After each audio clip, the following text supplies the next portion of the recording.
അങ്ങനെ ഉഗ്രവിഷമുള്ള പാമ്പുകളാൽ കടുപ്പിച്ചു. എന്നിട്ടും പ്രഹ്ലാദനൊരു കുഴപ്പവും ഉണ്ടായില്ല. പിന്നെയോ മഹാസർപ്പൈർദഷ്ടോപി അനശനഗരാഹാരവിദുതഃ. അനശനഗരാഹാര, ആഹാരമൊന്നും കൊടുക്കാതെ, നമ്മൾ പറയില്ലേ പട്ടിണിക്കിടുക, ആ രീതിയിലും ദ്രോഹിച്ചു.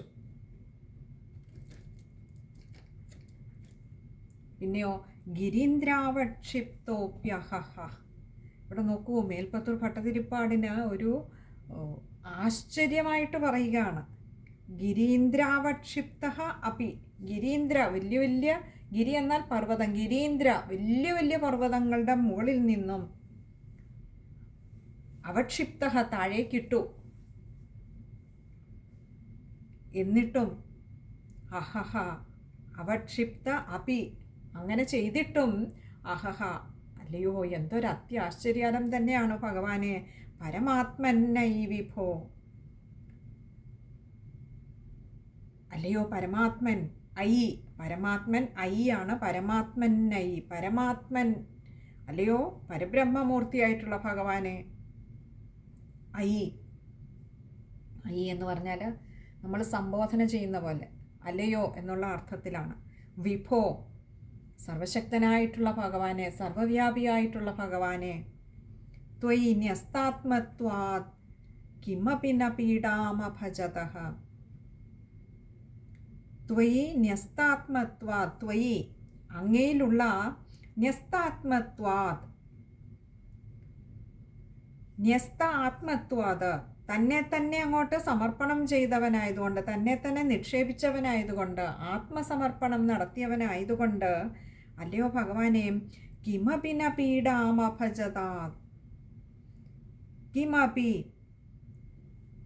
എങ്ങനെയാണ് ഭഗവാനെ അല്പമെങ്കിലും, നിപീഡാമഭജത, അഭജത, നിപീഡാം അഭജത ആണ്, നിപീഡാമഭജത. ഇവിടെ ചില ഗ്രന്ഥങ്ങളിൽ പാഠഭേദം കാണാം. കിമപി ന പീഡാം അഭജത ഉണ്ട്, നിപീഡാം അഭജത ഉണ്ട്. രണ്ടും അർത്ഥം ഒന്ന് തന്നെയാണ്. പീഡാം അല്ലെങ്കിൽ നിപീഡാം എന്ന് പറഞ്ഞാൽ ഈ ഇത്തരത്തിലുള്ള പീഡകളെ, ഈ താൻ നേരിടേണ്ടി വന്ന ഇതുപോലെയുള്ള ക്രൂര തിക്ത അനുഭവങ്ങളെയൊക്കെയും അഭജത എന്ന് പറഞ്ഞാൽ ഒട്ടും അതിൻ്റെ ആ ഒരു തീക്ഷ്ണഭാവം, ആ ഒരു കഷ്ടം ഒട്ടും തന്നെയും അനുഭവിക്കേണ്ടി വന്നില്ല. എങ്ങനെയാണ് ഭഗവാനെ അനുഭവിക്കുക? കാരണം സദാ അവിടുത്തെ തന്നെ വിചാരം ചെയ്തുകൊണ്ടിരിക്കുന്ന അവിടുത്തെ ഭക്തന് ഏത് ദുരിതക്കയത്തിൽ പോയി വീഴേണ്ടി വന്നാലും, ആര് തള്ളിയിട്ടാലും, എന്തൊക്കെ ദുഷ്ടാനുഭവങ്ങൾ, എന്തൊക്കെ മോശം അനുഭവങ്ങൾ, ദുരിതങ്ങൾ ജീവിതത്തിൽ വന്നാലും അവരെ അതൊന്നും ബാധിക്കുകയില്ല. അവർ സദാ ഭഗവാനെ അവിടുത്തെ ആ ഒരു ചിന്തയിൽ, സ്മൃതിയിൽ, അവിടുത്തെ പാദസ്മരണയിൽ സദാ മുഴുകിയിരിക്കുന്നവരാണ്. കാരണം തന്നെക്കുറിച്ച് ചിന്തയില്ലാത്തത് കൊണ്ട് തന്നെ തൻ്റേതായിട്ടുള്ളതിനെ പീഡിപ്പിക്കുന്നത് അവരറിയാതെ പോകുന്നു. ഈ ദേഹം എന്ന് പറയുന്നത് തൻ്റേതാണ്, താനല്ല. അവിടെ തൻ്റേതെന്നുള്ള, തൻ്റേതിനെ പീഡിപ്പിക്കുന്നത് തനിക്കേൽക്കില്ല. കാരണം തന്നെ തന്നെ താൻ അങ്ങോട്ട് ഭഗവാന് സമർപ്പിച്ചു കഴിഞ്ഞിരിക്കുന്നു. ആ ആത്മസമർപ്പണം നടത്തിയ ഒരുവന് ജീവിതത്തിൽ എന്തു പ്രതിബന്ധങ്ങളെ, എന്തു വിഷമങ്ങളെ നേരിടേണ്ടി വന്നാലും അവരെ അത് ബാധിക്കില്ല. കാരണം അവിടെയൊക്കെ ശക്തിയായിട്ട് പൂർണ്ണ സമർപ്പണം നടത്തിയ തൻ്റെ ഭക്തനെ കൈകളിലേന്തിക്കൊണ്ട് നടക്കാൻ ഭഗവാൻ മുന്നിട്ടിറങ്ങും. ഭഗവാനെക്കുറിച്ച് നമുക്ക് ഭാഗവതത്തിലും ഒക്കെ, ഇവിടെ തന്നെയും നാരായണീയത്തിലും നമുക്ക് കാണാം. ഇനിയും ഭക്തദാസനാണ് ഭഗവാൻ എന്ന് പറയാറുണ്ട്. ഭഗവാനോട് ദാസ്യഭാവത്തിൽ നമ്മൾ നിന്നാൽ, സർവവും ഭഗവാന്റെ പാദാരവിന്ദങ്ങളിൽ സമർപ്പിക്കുവാൻ കഴിഞ്ഞാൽ, അങ്ങനെയുള്ള ഭക്തനെ സംരക്ഷിക്കുവാൻ ഭഗവാൻ തന്നെ ദാസ്യഭാവത്തിലേക്ക് വരുന്നു എന്ന ഇത് നമുക്ക് കാണിച്ചു തരാണ്. ഈ ഒരു കഥ അതിന് ഉത്തമ ഉദാഹരണമാണ്. ഭഗവാന്റെ മഹത്വത്തെ നമുക്കത് നാരായണീയത്തിലാണെങ്കിലും ഭാഗവതത്തിലാണെങ്കിലും ഉടനീളം ഭഗവാന്റെ ലീലകൾ പറയുന്നത് ഭഗവാന്റെ മഹത്വത്തെ ഭഗവത് ഭക്തർ നമുക്ക് കാണിച്ചു തരുന്ന കഥകളാണ് ഭഗവത് ലീലകളായിട്ട് നമ്മൾ കാണുന്നത്. അവരുടെ അനുഭവ കഥയാണ്, ഭഗവത് ഭക്തരുടെ ജീവിതാനുഭവമാണ്. അവരെങ്ങനെയാണ്, എന്തായിരുന്നു അവരുടെ ജീവിതം എന്ന് നമുക്ക് കാണിച്ചു തരുന്നത് ഭഗവാന്റെ മഹത്വത്തെയാണ്. അപ്പോൾ ഭഗവാനല്ല നമുക്ക് പറഞ്ഞു തരുന്ന ഈ ഒരു കഥയിലും ഭഗവാന്റെ ലീലകളിലൂടെ ഭഗവത് ഭക്തന്മാർ നമുക്ക് പറഞ്ഞു തരികയാണ്, ഈ വഴി വന്നോളൂ, ഭഗവാൻ കാത്തോളും, ഭഗവാൻ കൈപിടിച്ചു കൂടെ നടക്കും, ഒട്ടും വിഷമിക്കേണ്ട, എന്ത് സങ്കടം ഉണ്ടായിരുന്നാലും അങ്ങോട്ട് ഏൽപ്പിച്ചോളൂ എന്ന് ഭഗവാന്റെ ഭക്തർ നമുക്ക് പറഞ്ഞു തരികയാണ്. ഭഗവാന്റെ ഈ ഓരോ ലീലയിലൂടെയും ഇവിടെയും നോക്കൂ, ആ ഭക്തപ്രഹ്ലാദൻ ഒരു പക്ഷേ ആ ഒരു 5-6 വയസ്സുള്ള ഒരു ഉണ്ണി, നമ്മൾ ധ്രുവൻ്റെ കഥ കണ്ടു 16ാമത്തെ ദശകത്തിൽ ധ്രുവചരിതം പറഞ്ഞപ്പോൾ. അവിടെയും ധ്രുവൻ ഇത്രയൊന്നും ക്രൂരതകൾ നേരിടേണ്ടി വന്നില്ല ജീവിതത്തിൽ. ചെറിയൊരു മാനസിക വ്യഥ, തൻ്റെ അച്ഛൻ്റെ മടിയിലിരിക്കാൻ കഴിഞ്ഞില്ല എന്നൊരു വ്യഥ മാത്രമേ ഉണ്ടായുള്ളൂ. ഇവിടെ അതല്ല, പ്രഹ്ലാദൻ്റെ ജീവിതത്തിൽ ആ തിക്താനുഭവങ്ങളുടെ കാഠിന്യമേറെയാണ്. എന്തെല്ലാം തരത്തിൽ തന്നെ ദ്രോഹിച്ചതാകട്ടെ മുഴുവൻ തൻ്റെ അച്ഛനാണ്.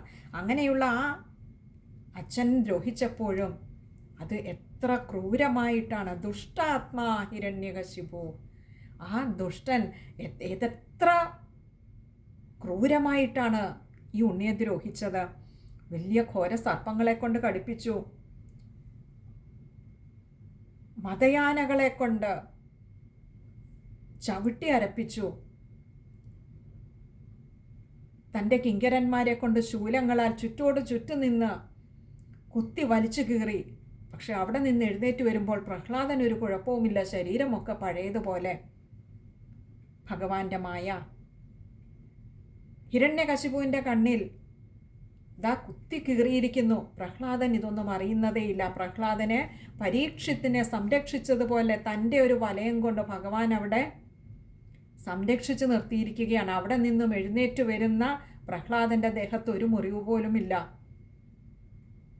മറിച്ച് തൻ്റെ മായ കൊണ്ട് ഹിരണ്യകശിപുവിൻ്റെ കണ്ണിൽ കാണിച്ചു കൊടുത്തു പ്രഹ്ലാദനെ കുത്തിക്കീറുന്നതായിട്ട്. എങ്ങനെയാണ് ഇങ്ങനെ ഒരു ഭക്തനെ, ഭഗവാന്റെ ഇത്രയും വലിയൊരു ഭക്തനെ ദുഷ്ടന്മാർക്ക് സ്പർശിക്കുവാനാകുക? ഭഗവാന്റെ ഒരു സംരക്ഷണ കവചം അവരോടൊപ്പം ഉണ്ടാവും. ഭക്ഷണം കൊടുക്കാതെ, ജലപാനം പോലും ചെയ്യുവാൻ അനുവദിക്കാതെ ഹിരണ്യകശിപു നന്നായി ദ്രോഹിച്ചു തൻ്റെ ഉണ്ണിയെ. പക്ഷെ അപ്പോഴും തളർന്നില്ല, ശരീരവും തളർന്നില്ല, മനസ്സും തളർന്നില്ല. ആ ഭഗവത് പാദങ്ങളിൽ പൂർണ്ണ ശരണാഗതി അടഞ്ഞ ആ ഉണ്ണിയുടെ ശരീരത്തെ സംരക്ഷിക്കുവാൻ, മനസ്സിന് ശക്തിയേകുവാൻ ഭഗവാൻ കൂടെ നിന്നു.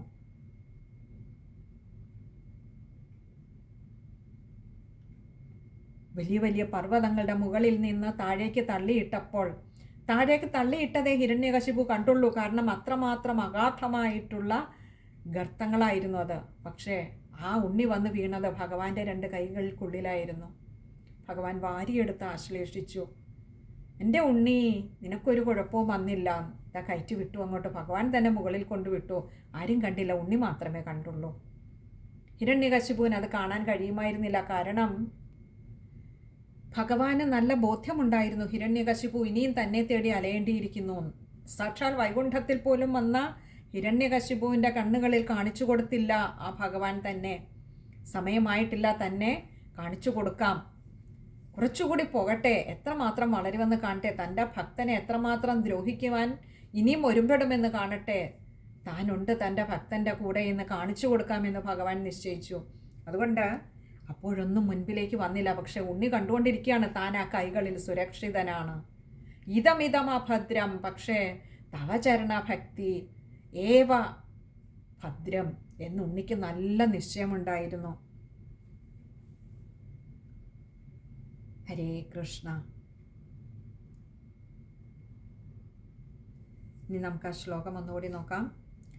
സശൂലൈരാവിദ്ധസ്സു ബഹുമഥിതോ ദിഗ്ഗജഗണൈർമഹാസർപ്പൈർദഷ്ടോപ്യനശനഗരാഹാരവിധുദഃ ഗിരീന്ദ്രാവക്ഷിപ്തോപ്യഹഃ പരമാത്മന്നൈ വിഭോ ത്വൈന്യസ്താത്മത്വാൽ കിമപി ന പീഡാമഭജത. ഇവിടെ ഈ ശ്ലോകത്തിൽ കുറച്ചധികം സമസ്ത പദങ്ങളുള്ളതാണ്.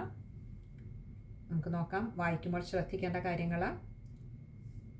ശൂലൈരാവിദ്ധസുബഹു, അവിടെ സ കൂട്ടക്ഷരമായിട്ട് ചേർത്താണ് വന്നിരിക്കുന്നതെങ്കിൽ സ കൂട്ടക്ഷരമായിട്ട് വായിക്കുക.